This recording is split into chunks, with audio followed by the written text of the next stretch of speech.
যিহেতু আমাৰ অধিকাংশ মহিলা আমাৰ অসমৰ প্ৰেক্ষাপটত আমি ধৰিছোঁ আমাৰ মুছলিম কমিউনিটিৰ অধিকাংশ মহিলা আমি অশিক্ষিত কম মানে তুলনামূলকভাৱে বেলেগ কমিউনিটিতকৈ আমাৰ মহিলাবিলাক অশিক্ষিত যেতিয়া তেওঁলোকে শিক্ষা নাথাকিব নলেজ নাথাকিব তেওঁলোকে এইবিলাক বুজি নাপাব কালচাৰ বুজি নাপাব মাকৰ ঔৰসত সন্তান ডাঙৰ হয় সেই সন্তানৰ পাক পবিত্ৰতা কি ডাঙৰক শ্ৰদ্ধা কেনে কৰিব লাগে স্কুলত কেনেকৈ যাব লাগে শিক্ষকসকল তেওঁলোকৰ সন্মান মৰ্যাদা কি এই কথাবিলাক কোনে শিকাব মা শিকাব কিন্তু আজিকালি আমাৰ অধিকাংশ মা আছে অশিক্ষিত সেইকাৰণে আজি মানে এইবিলাক ঘটনা সংঘটিত হৈছে আমাৰ যেতিয়া আমি সকলো জাতি ধৰ্মৰ মানুহ আছোঁ আমাৰ ইছলাম ধৰ্মৰ যিটো মূল কিতাপ সেইটো হ'ল পবিত্ৰ কোৰাণ আপোনালোকে সকলোৱে জানে কোৰাণ এইটো হ'ল মূল টেক্সট বুক কোৰাণৰ যিটো প্ৰথম শব্দ আহিছিল সেইটো আছিল ইকৰা পঢ়া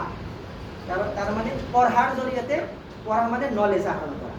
এই আমি যিবিলাক ধৰ্মীয় নামাজ ৰোজা এইবিলাক যিবিলাক কৰোঁ এইবিলাক পিছত আহিছে প্ৰথমতে আগতে আহিছে তুমি আগতে নলেজ আহৰণ কৰা জ্ঞান আহৰণ কৰা তেতিয়া তুমি বুজি পাবা যে মোৰ কি কৰিব লাগিব আৰু বিশেষকৈ পঢ়াৰ ক্ষেত্ৰত এই নাৰীসকলৰ ক্ষেত্ৰত বেছিকৈ গুৰুত্ব দিছে যে আমাৰ নবী আপোনালোকে জানে যে হজৰত মহম্মদ সাল্লাল্লাহু তেখেতে কৈ গৈছে প্ৰত্যেকগৰাকী পুৰুষ আৰু মহিলাৰ নলেজ আহৰণ কৰাটো বাধ্যতামূলক সেইটো পুৰুষৰ কথা কোৱা নাই আৰু এটা কথা কৈছে যে যদি কোনো পিতৃ মাতৃয়ে এগৰাকী কন্যা সন্তান বা দুগৰাকী কন্যা সন্তান বা তিনিগৰাকী কন্যা সন্তানক ভালদৰে লিখা পঢ়া কৰাই প্ৰতিপালন কৰে সুশিক্ষাৰে শিক্ষিত কৰে তেনেহ'লে সেইগৰাকী পিতৃ মাতৃ আমাৰ নবীয়ে কৈছে মোৰ লগত তেওঁলোকে ভেষ্টত থাকিব স্বৰ্গত থাকিব পুত্ৰৰ কথা কোৱা নাই কিমান ডাঙৰ কথা কৈছে যে যিসকল অভিভাৱকে নিজৰ এজনী বা দুজনী বা তিনিজনী কন্যা সন্তানক ভালদৰে তেওঁলোকে প্ৰতিপালন শিক্ষিত কৰিব ডাঙৰ কৰি তুলিব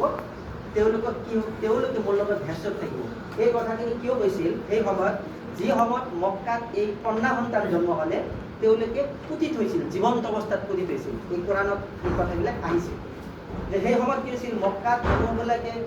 মহিলাসকলৰ কোনো মৰ্যাদা দিয়া নাছিল মহিলাসকলক এই পণ্য দ্ৰব্যৰ দৰে বিক্ৰী মানে তেওঁলোকে ব্যৱহাৰ কৰিছিল ইচ্ছা গ'লে তেওঁলোকে ৰাখিছিল ইচ্ছা গ'লে তেওঁলোকে বজাৰত বিক্ৰী কৰিছিল কোনো মান সন্মান ইজ্জত তেওঁলোকে অকল ব্যৱহাৰৰ কাৰণে মহিলা মানুহক ব্যৱহাৰ কৰিছিল আৰু সেই সময়ত যুদ্ধ বিগ্ৰহ আছিল সেইকাৰণে মানুহৰ এটা মেণ্টেলিটি আছিল যে পুত্ৰ সন্তান হ'লে তেওঁলোকক বেছি মৰম কৰিছিল যে বেছিকৈ আমাৰ ল'ৰা লাগে আমি যুদ্ধত আমাক সহায় কৰিব আৰু মহিলা হ'লে তেওঁলোকে এইটো অমংগল এই মহিলাসকলে এইটো বুজা হ'ব এইটো আৰু তেওঁলোকে আমাক সহায় কৰিব নোৱাৰে আৰু এনেই আমি তেওঁলোকক মানে পিছত আমাক খৰচ কৰিব লাগিব সেইকাৰণে সেই সময়ত কি কৰিছিল কন্যা সন্তান জন্ম হ'লে তেওঁলোকে মন বেজাৰ কৰিছিল কোৰাণত আহিছে যে তেওঁলোকৰ মানে কলা হৈ গৈছিল আৰু বেজাৰ কৰিছিল আৰু কি কৰিছিল যেতিয়া প্ৰসৱৰ সময় হৈছিল কোনো এগৰাকী মহিলা যে সন্তান প্ৰসৱ ভূমিষ্ঠ হ'ব তাৰ কিছুদিন আগতে ঘৰৰ চোতালত নি এটা সৰুকৈ ঘৰ বনাইছিল তাতে তেওঁলোকে ৰাখিছিল যে যেতিয়াই যদি কন্যা সন্তান জন্ম হয় লগে লগে গাঁত খান্দি তেওঁলোকে পুতি থব এইটো আছিল মক্কা এইবিলাক ইতিহাস কোৰাণত আহিছিল আৰু যদি পুত্ৰ সন্তান হৈছে লগে লগে তেওঁলোকে ৱেলকাম কৰি গোটেই গাঁওবাসীক এটা মানে আদৰ সম্ভাষণ কৰে মোৰ ল'ৰা হৈছিল মোৰ ল'ৰা হৈছে কৰিছে এই এনেকুৱা অৱস্থাত আৰু তেওঁলোকে কৈছিল কন্যা সন্তান জন্ম হ'লে একেবাৰে সেইগৰাকী মহিলাক যিগৰাকী মহিলাই কন্যা সন্তান জন্ম দিছে সেইগৰাকী মহিলাক তেওঁলোকে মানে অস্পৃশ্য বুলি কৈছিল বেয়া পাইছিল যে এইগৰাকী পুৰুষৰ দুখ নহয় দুখ দিছে মহিলাগৰাকী এইবিলাক আছিল সেই সময়ত মানে অৱস্থা সেই সময়তে আমাৰ কোৰাণত আয়াত নাজিল হ'ল এটা আয়াত আছে ওয়াইজাল মাউউদাতু সুইলা বিআইয়ি যামবিন কুতিলা তেতিয়া এই শিশু কন্যাবিলাকক সোধা হ'ব তাই কি দুখত এই জীৱন্ত অৱস্থাত পুতিত হৈছিল যিসকলে এই কাম কৰিছে এই আমাৰ যিটো পৰকালৰ বিশ্বাস কিয়ামত তেতিয়া সোধা হ'ব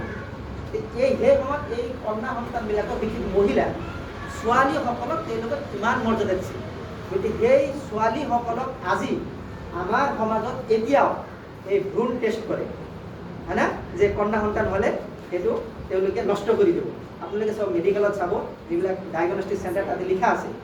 যে ভ্ৰূণ টেষ্ট কৰা দণ্ডনীয় অপৰাধ 10,000 পৰা 50,000লৈকে জৰিমনা হ'ব এতিয়া এইটো সেই ইছলামে কৈছিল আৰু মহিলাসকলক সেই সময়ত কৰা নাজিল হ'ল যে নাই তোমালোকে মহিলাসকলক শিক্ষিত কৰা নাৰীসকলক শিক্ষিত কৰা কন্যা সন্তানবিলাকক তোমালোকে শিক্ষিত কৰা গতিকে আমি আজি আমাৰ এই অভিযানৰ জৰিয়তে এই কথাখিনি যে আমাৰ কন্যা সন্তানক মানে মাতৃজাতিক যেতিয়ালৈকে আমি শিক্ষিত কৰা নহ'ব তেতিয়ালৈকে আমাৰ সমাজটো আমি চেঞ্জ কৰিব নোৱাৰিম। আজিকালি আপোনালোকে চাব অধিকাংশ ল'ৰা ছোৱালী ড্ৰাগছ আসক্ত হৈছে, মা বাবাৰ কথা নোহোৱা হৈছে। এইবিলাক কিয় হৈছে? মদ পান কৰি আছে, এইবিলাক কিয় হৈছে? এদিনতো তই ল'ৰা ছোৱালী বেয়া নহয়। এই মা যদি যেতিয়া যিমান সন্তান বেয়া হৈছে তেওঁলোকৰ খবৰ মা জানে, বাপেকে নাজানিলেও মাকে জানে। সেই মা যদি প্ৰথম অৱস্থাত যদি সেই সন্তানক যদি অলপ গাইড কৰিলে হয়, নাই মোৰ সন্তানটো বেয়া হৈ গৈছে, তাৰ বাপেক তাৰ হাজবেণ্ডক ক'লে হয়, তেনেহ'লে এই সন্তান কিমান বেয়া হ'ব নোৱাৰে। কিন্তু আমাৰ অধিকাংশ মাতৃজাতি আজি অশিক্ষিত।